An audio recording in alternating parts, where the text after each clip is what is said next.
बिस्मिल्लाहिर रहमानिर रहीम। कुल्लु नफ्सिन जायकातुल मौत। कुल्लु प्रत्येक, नफ्सिन नफ्स माने प्राण। कुल्लु नफ्सिन जायकातुल मौत। जायक शब्द अर्थ हलो टेस्ट ग्रहण करा। एखाने कुल्लु नफ्सिन काबाकातुल मौत बोले नहीं, मृत्युते ध्वंस हये जाबे ता बला हय नहीं, बला हयेछे कुल्लु नफ्सिन जायकातुल मौत, मृत्यु स्वाद ग्रहण करबे। स्वादटा कि रकम? एटा पुनर्जन्मटा एसे पड़े। पुनर्जन्मटा जखनी आसे, पुनर्जन्म यदि माने ताहले ताके मुक्तिओ मेने निते हय। कारण जान्नात भोग, जाहान्नामो भोग। जान्नात सुख भोग, जाहान्नाम दुःख भोग। भोगेर मध्य आल्लाह नाई, आल्लाहर मध्य भोग नाई। कारण रूह तो भोग करे ना। कुल्लु रूहिन जायकातुल मौत कुराने आछे नाई। कुल्लु रूहिन जायकातुल मौत, प्रत्येकटी रूहेर मृत्यु स्वाद ग्रहण करते हबे एई कथा कुराने नाई। कुराने आछे कुल्लु नफ्सिन जायकातुल मौत, प्रत्येकटी नफ्सेर मृत्यु स्वाद ग्रहण करते हबे। एखन आसि नफ्स बोलते आमरा कि बुझी? नफ्स बोलते बुझी आमरा प्राण, जीवन, लाइफ। आमरा नफ्सके आमरा प्राण हिसाबे धरी। नफ्सेर बहु बचन आछे, आनफुस, किन्तु रूहेर तो बहु बचन नाई। रूह, रूहु नाई। रूह तानाज्जालुल मालाइकाति और रूह। रूह मृत्यु स्वाद ग्रहण करे ना, भोग करे नफ्स। मारा जाए नफ्स, घुमाय नफ्स, खावा दावा करे नफ्स माने प्राण। एजन्य नफ्सेर भाग आछे। नफ्सेर बहु बचनके बला हय आनफुस। नफ्से आम्मारा, नफ्से लावामा, नफ्से मुलहिमार, नफ्से मुतमाइन्ना। कुराने आछे या आय्युहान नफ्सु मुतमाइन्ना अदखुली इबादती, তোমরা এটা ইবাদত করো। অদখুলি ইবাদতি, তোমরা ইবাদত করো। নফসকে বলছে তোমরা ইবাদত করে তোমরা জান্নাতে প্রবেশ করো। কোরআন বলছে ইয়া আইয়ুহান নফসু মুতমাইন্না আদখুলি ইবাদতি। পুরো আয়াতটা আমার এই মুহূর্তে মনে আসছে না, যে তোমরা জান্নাতে প্রবেশ করো। কিন্তু একবারও কি বলা আছে হে রূহ তোমরা জান্নাতে প্রবেশ করো? তাহলে রূহ তো ভোগ করে না, ভোগ করে কে? नफ्स, प्राण। ताइले भोगेर मध्य आल्लाह नाई, आल्लाहर मध्य भोग नाई। एखन जे विषयटी मारा जाए से विषयटिके यदि आमरा बोलताम जे अमुके मारा गेछे नफ्सेर मागफिरात कामना करतेछि, किन्तु उल्टाटा होच्छे। एखन आमादेर रेडियो टेलिभिशन माइक सबाई बोलतेছে अमुके मारा गेछे तार रूहेर मागफिरात कामना करतेছি। आरे रूह तो माराई जाए ना। एरकम किछु किछु भूल करी और किछु किछु बेयादुपिও आमरा करी। आमरा आजानटा देই, आजाনের শেষে আমরা কি দোয়াটা আমরা পালন করি যে মুহাম্মদুর রাসূলুল্লাহ সাল্লাল্লাহু আলাইহি সাল্লাম তাকে সর্বোচ্চ স্থানে প্রতিষ্ঠিত করেন। নিশ্চয়ই আপনি ভঙ্গ করেন না অঙ্গীকার এবং আপনার প্রতিশ্রুতি ভঙ্গ করেন না। আল্লাহর হিয়ারিং দিচ্ছে, আপনার মনে করা দিচ্ছে, মনে থাকে যেন মানে মহানবীকে সর্বোচ্চ সম্মান প্রতিষ্ঠিত করেন, অধিষ্ঠিত করেন। এই হলো আমাদের ধর্মের অবস্থা। তো রূহ কি? রূহ হলো আমরি রব্বি। যখন সাহাবীরা প্রশ্ন করলো ইয়া রাসূলুল্লাহ যে রূহ কি, তো কোরআন এটার সুবহব সুন্দর করে দিছে যে রূহ হলো আমরি রব্বি, রবের আদেশ। রবের আদেশ রব থেকে জুদা নয়। নফসে আম্মারা পাই, নফসে লাওয়ামা পাই, নফসে মুলহিমার পাই, নফসে মুতমাইন্না পাই। জান্নাতে প্রবেশ করো। এখন যদি বলতো যে কুল্লু নফসিন কাবাকাতুল মৌত, শেষ, আর আসতে হবে না। কিন্তু এখানে বলছে test. unless and until you have not rectified yourself, you shall have to come in this world again and again, again and again. বারবার আসতে হবে। যতদিন পর্যন্ত আমার মধ্য থেকে সেই খান্না শয়তান ইবলিস মরদুদ সেই অহংকারটাকে আমি যখন দূরীভূত করতে না পারছি, ততদিন পর্যন্ত আমাকে এই জন্ম মৃত্যুর খেলা খেলতে হবে। আর এই জন্ম মৃত্যুটা এমন একটা শাস্তি, এমন একটা পানিশমেন্ট, এটার মধ্যেই আমরা আছি। আমরা এই জন্মে মনে করি কি নামাজ রোজা যাই কিছু করছি আমরা জান্নাতে যাব, আমরা হুর পাব, আমরা ভোগ করব। একটা টেম্পটেশন কাজ করে আমার ভিতরে। চাওয়া পাওয়ার এই বিষয়টিকে মনের থেকে ফেলে না দিলে তার সেই বন্দিগিটা হয় কি করে? সেজন্য এই বিষয়গুলিকে বাদ দিতে হবে। আর আমার ভিতরে যে বীজরূপী রূহ আছে, আল্লাহ আছেন বীজরূপী, এখানে সরাসরি প্রকাশিত বিকশিত নাই, সুপ্ত অবস্থায়, ল্যাটেন্ট অবস্থায়।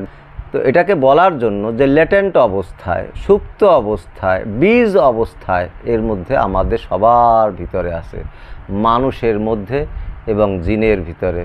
অমা খালাক্তুল জিন্নি অল ইনসি ইল্লা লিয়াবুদুনি, আমি জিন এবং ইনসানকে কি বন্দিগি করতে বলিনি? একটা বড় বড় প্রাণীকে আমরা দেখছি, তো তাদের ভিতরে রূহ নাই, তারা তৌহিদে বসবাস করতেছে। একটা বাঘ, একটা ভল্লুক, একটা সিংহ, সে হিংস্র এবং হিংস্রতার কারণে সে অন্য একটা হরিণকে বা একটা নিরীহ প্রাণীকে যখন আমরা মেরে খাই তখন আমরা একটু কষ্ট পাই, আহারে এটা মেরে খাইল। এখন যদি চিন্তা করি গভীরভাবে যে সিংহ বা এই বাঘ এরা কি খাবে? এদেরকে যে তকদিরটা দেওয়া আছে সেটা তকদিরটার নাম হলো তকদিরে মুবরাম, আনচেঞ্জেবল তকদির। একটা আগুন, তার ধর্মই হচ্ছে জ্বালিয়ে পোড়াইয়া ছারখার করে দেওয়া, সে সেইখানেই সে বিদ্যমান আছে না? এখন এই আগুন জ্বালাইয়ে পোড়াইয়া ছারখার করে দেয় যে, এইটা হলো তার তকদিরে মুবরাম। কুলনা ইয়া নারু কুনি বারদা ওয়া সালামুন আলা ইব্রাহিম, হে আগুন তোমার ধর্ম হচ্ছে জ্বালাইয়ে পোড়াইয়া ছারখার করে দেওয়া, এখন আমি তোমাকে হুকুম দিচ্ছি বারদাও, পরিবর্তন করো, এবং সালামুন শান্তিদায়ক হয়ে যাও। ঠান্ডাও কয় না, গরমও কয় না, কিন্তু খুব মনোযোগ দিয়ে বুঝেন।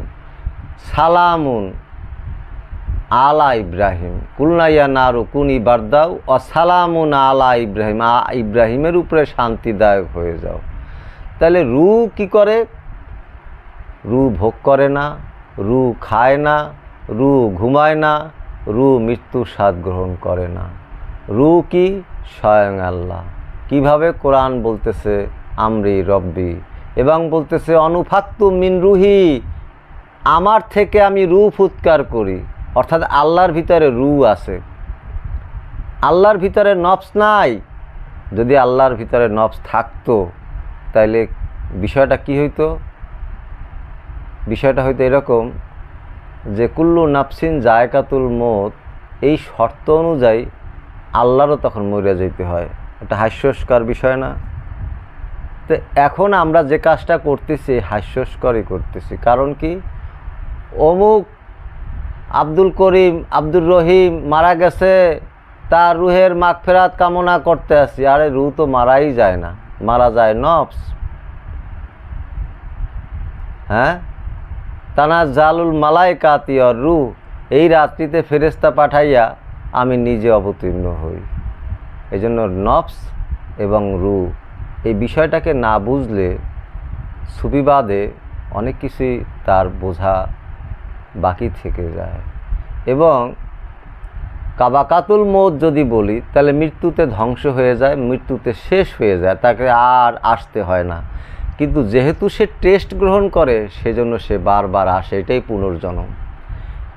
এই যে বারবার যে আসে সে, এইটাই তার পুনর্জন্ম। এইটাকে বুঝতে চায় না, বুঝাইতে চাইলেও কেউ বুঝতে চায় না। সে মনে করে আমি মরে যাওয়ার পরে জান্নাতে যাব। এই জন্য হোলি আর্টিজানে কিছু সেই জেএমবি বা এরকম যারা, তারা করে কি, তাদেরকে এভাবে ট্রেনিং দেওয়া হয় যে তুমি এই কাজটা করো, মইরা যাওয়ার সাথে সাথে তুমি জান্নাত প্রবেশ করবে। তাদেরকে এভাবে একটা খারাপ ট্রেনিং দেওয়া হয়, খারাপ একটা তাদেরকে মাথার মধ্যে এমন বীজ ঢুকিয়ে দেওয়া হয় যে মরার পরে জান্নাত।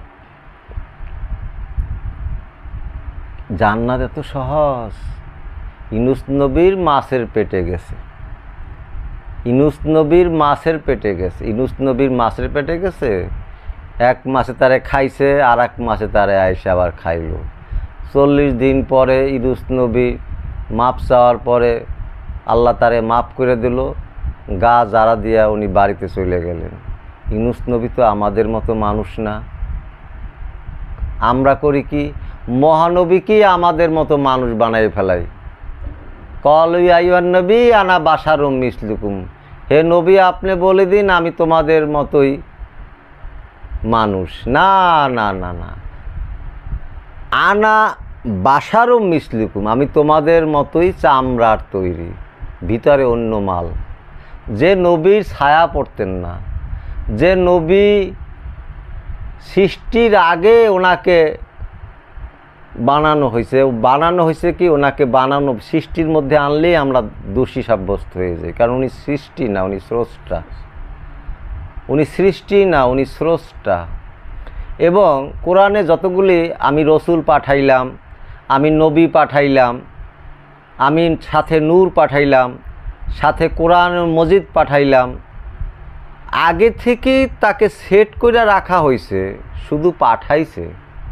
এখন আমরা মনে করি 40 বছর হয়েছে, এখন উনি নবী হয়েছে, এখন উনি প্রমোশন পাইয়া উনি নবী হয়েছে, মানে আমাদের মতো মানুষের সাথে মিশাইয়া আমি ওনাদের মতো দেখি। মানে বিষয়টা এরকম যে আমার দৃষ্টিভঙ্গি যেরকম, আমি সেরকমভাবেই দৃষ্টিভঙ্গি দিয়া আমি তাকে রচনা করতেছি। এখান থেকে আমাদের মুক্তি পেতে হবে, এখান থেকে আমাদের গবেষণা করতে হবে যে মহানবী আল্লাহর হাবিব। আল্লাহ নামাজ পড়ে না, রোজা রাখে না, হজ করে না, কোরবানি করে না, জাকাত দেয় না, কিন্তু আল্লাহ কি করে, দুরূদ পেশ করে। আল্লাহ দুরূদ পেশ করে মহানবীর শানে। বলে কিভাবে? সূরা আযাবের 56 নম্বর আয়াত, ইন্নাল্লাহ ওয়া মালাইকাতি ইউসাল্লুনা আলান নবী, নিশ্চয়ই আল্লাহ ফেরেশতাগুনিয়া ওই সল্লুন আমি দুরূদ পাঠাই, আলান নবী ওই নবীর উপরে আমি দুরূদ পাঠাই। আল্লাহ আম্বিয়া বলল না, কারণ নবীর বহু বচনে আম্বিয়া হয়, বলে নাই তো। ইন্নাল্লাহ মালাইকাতি ইউসাল্লুনা আলা আলবাব, আমি জ্ঞানীদের জন্য, তাও বলে নাই। ইন্নাল্লাহ মালাইকাতি ইউসাল্লুনা আলা নবীনা, বলে নাই। নবীর বহু বচনে নবীনা, তাও বলে নাই। ইন্নাল্লাহ মালাইকাতি ইউসাল্লুনা আলা মুরসালিন, রসুলদের বহু বচনে হয় মুরসালিন, তাও বলে নাই। বলা আছে কি ইন্নাল্লাহ মালাইকাতি ইউসাল্লুনা আলান নবী, এক নবীর উপরে, ওই নবীর উপরে আমি দুরূদ পেশ করি। তাইলে আল্লাহ যদি আমার হাবিবের উপরে দুরূদ পেশ করে, সেইখানে আমরা নবীর শানে যদি একটু কিয়াম করি, তাহলে সাধারণ মানুষ, মানে এই বেশিরভাগ মানুষ যেটা সংঘবদ্ধ হইয়া ধর্মীয় আনুষ্ঠানিকতা পালন করে, তারা এটাকে ভুল ধরে। ইন্নাল্লাহ মালাইকাতু ইউসাল্লুনা আলান নবী ওয়া ইয়া আইয়ুহাল্লাযীনা আমানু, যারা তোমরা ঈমান আনছো, ইউসাল্লু আলাইহি, তোমরাও দুরূদ পাঠাও, ওয়াসাল্লিমু, প্রথমে সালাম দাও, ও তাসলিম, ইজ্জত সহকারে। রবি ঠাকুরের জাতীয় সঙ্গীত আমার সোনার বাংলা যখন গায়, তখন অ্যাসেম্বলিতে, সংসদে সবারদের দাঁড়িয়ে যেতে হয়। ইভেন প্রেসিডেন্ট এবং প্রধানমন্ত্রী সহ, স্পিকার সহ সবাইকে দাঁড়িয়ে যেতে হয়। আর যাকে সৃষ্টি না করলে কিছুই সৃষ্টি করতেন না আল্লাহ, এত বড় উনি ওনার হাবিব, এবং বলছে যে কে আমাকে ভালোবাসতে চাও, কুল ইন কুনতুম তুহিব্বুন আল্লাহ, কে আল্লাহকে ভালোবাসতে চায়, ফাত্তাবিউনি ইহিবিকুমুল্লাহ, সেজন্য আমার হাবিবকে ভালোবাসে। কুলিন কুনতুম, সুন্নত বলতে পারলো না আল্লাহ, সুন্নত মানে আইন। কুলিন কুনতুম খোয়াব বলতে পারলো না, কে আমাকে ডরাও, তাও তো বলে নাই। কুলিন কুনতুম তুহিব্বুন আল্লাহ, প্রেম, লাভ, ইশক, মহব্বত, হুব্বুন শব্দের অর্থ কে আমাকে ভালোবাসতে চায়, সেজন্য আমার হাবিবকে ভালোবাসে। কারণ আল্লাহও জানে ভালোবাসাটা জোর করে হয় না, এজন্য এটাকে একটা নিরপেক্ষভাবে রাখা হয়েছে। কে আমাকে ভালোবাসতে চায়, সেজন্য আমার হাবিবকে ভালোবাসে। হাবিবের সামনে আমি ফেরেশতা গুনিয়া দুরূদ পেশ করি, সেখানে সল্লিমিও নাই, তাসলিমাও নাই। সাধারণ মানুষ যখন দুরূদ তোমরা পেশ করো, তখন প্রথমে সালাম দাও এবং তাসলিম ইজ্জত সহকারে। আল্লাহুম্মা, আল্লাহ সবাইকে নিয়া। সল্লি আলা, সল্লি মানে দুরূদ, সল্লি মানে নামাজ, সল্লি মানে কোমর ডুলিয়া নাচন। এটা হলো কোরআনিক ডিকশনারি শব্দ। একটা শব্দের অনেক রকম অর্থ হয়। আল্লাহুম্মা সল্লি আলা সাইয়্যিদিনা, তোমাদের সৈয়দ মাওলানা মুহাম্মদ, মাওলানা মুহাম্মদের উপরে তোমরা দুরূদ পেশ করো। ওয়া ইয়া আইয়ুহাল্লাযীনা আমানু, যারা তোমরা ঈমান এনেছো, ইউসল্লু আলাইহি, তোমরাও দুরূদ পাঠাও। সাল্লিমু, প্রথমে সালাম দাও। আর তাসলিম, এবং ইজ্জত সহকারে। আমি শুয়ে বইয়া যেমনে হেমনে পড়ব ইয়া নবী সালামু আলাইকা, না, হবে না। আমানুদের জন্য বলছে সল্লিমু ও তাসলিমা, কারণ আমানুর ইমান হইল লটর পটর ইমান। এই মাত্র ইমান আসছে, আবার ইমান চলে যেতে পারে। ইয়া আইয়ুহাল্লাযীনা আমানু, আমানু বিল্লাহ, ওহে তোমরা যারা ইমান এনেছো, তোমরা আবার ইমান আনো। তোমাকে ইমান আনা হয় নাই। আমানুদের জন্য এদের ইমানটা হইল নরবড় ইমান। মুমিনের ইমান হইল পোক্তা ইমান, মজবুত ইমান। এই ইমান তারা ভাঙবে না। এই জন্য মুমিনদের সাথে আল্লাহ আছে, মুত্তাকিনের সাথে আল্লাহ আছে, মুহসিনিনদের সাথে আল্লাহ আছে, সাবিরিনের সাথে আল্লাহ আছে। ইয়া আইয়ুহাল্লাযীনা আমানুস্তায়ুন, কে আমার কাছে মস্তানি সাহায্য কামনা করো, বেসাবরে ওয়াস সালাতে ইন্নাল্লাহা মাআস সাবিরিন, আমি ধৈর্যশীলদের সাথে আছি।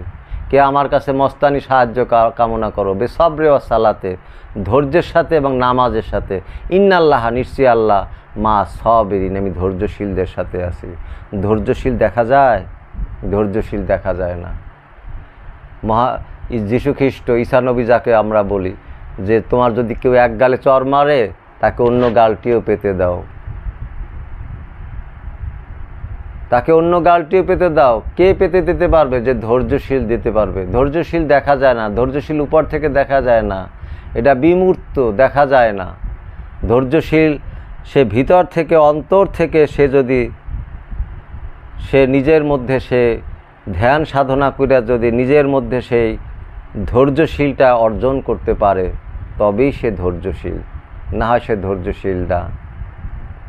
এই জন্য ঈসা আলাইহিসসালাম এই কথাটাই বলছেন। আরও বলছে, তোমরা শুধু ভালোর প্রশংসা করলে এতে তোমার কৃতিত্ব কোথায়? যে মন্দ তাকেও ভালোবেসো, যে মন্দ তাকেও ভালোবেসো। যে ঘাস আজকের পরে কালকে শুকিয়ে যাবে, সেই ঘাসকে যদি আল্লাহ এভাবে সাজান, হে অল্প বিশ্বাসীগণ, তোমাদেরকে যে আল্লাহ সাজাবেন তা কতটা নিশ্চিত। এবং উনি এলমে গায়েব জানতেন, এবং উনি 3 দিনে কথা বলছেন। ঈসা আলাইহিসসালাম 3 দিন পরেই উনি বলতেছেন যে আমি নবী, এবং উনি কথা বলছেন।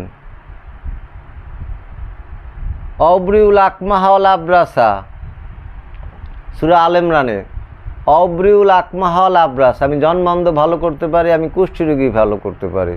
ওয়াউহিল মাউতা বিইজনিল্লাহ, মরা মানুষ জীবিত করতে পারি।